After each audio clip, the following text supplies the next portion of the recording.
All right, so here's the breakdown. So you can use this automation on shortcuts. I use shortcuts because it's just easier to build a concept. And then if you're building this out for yourself or a client, you can use Make, Zapier, or any programming language like Python or anything like that. I like to use shortcuts just because you can go from idea to sample concept right away. You know what I mean? You can just build it out right away and make sure that it works. So you can build an automation that says, hey, when I get an email, respond, right? So ideally, your trigger, again, remember, is going to be the email that says, hey, you got a new video posted by channel XYZ, and then you want to be the first one to comment, right? Or your client wants to be the first one to comment.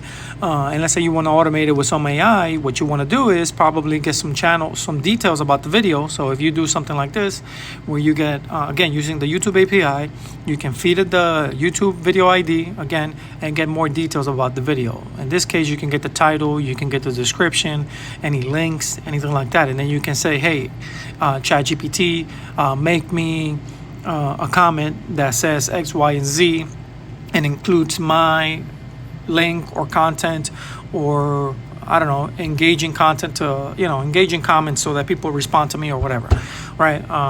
So especially if it's a competitor's channel or something like that, and the client wants to compete against that channel. So you can do something like that, pass it along to the post YouTube comment, right? I like to feed dictionaries every time.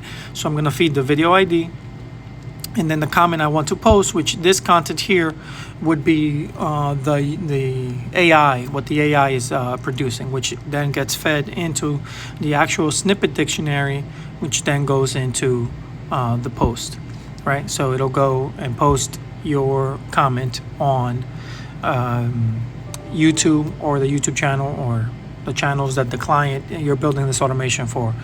And that's pretty much how it works. So you just need to get familiar with the YouTube API and set up your Google Cloud accounts.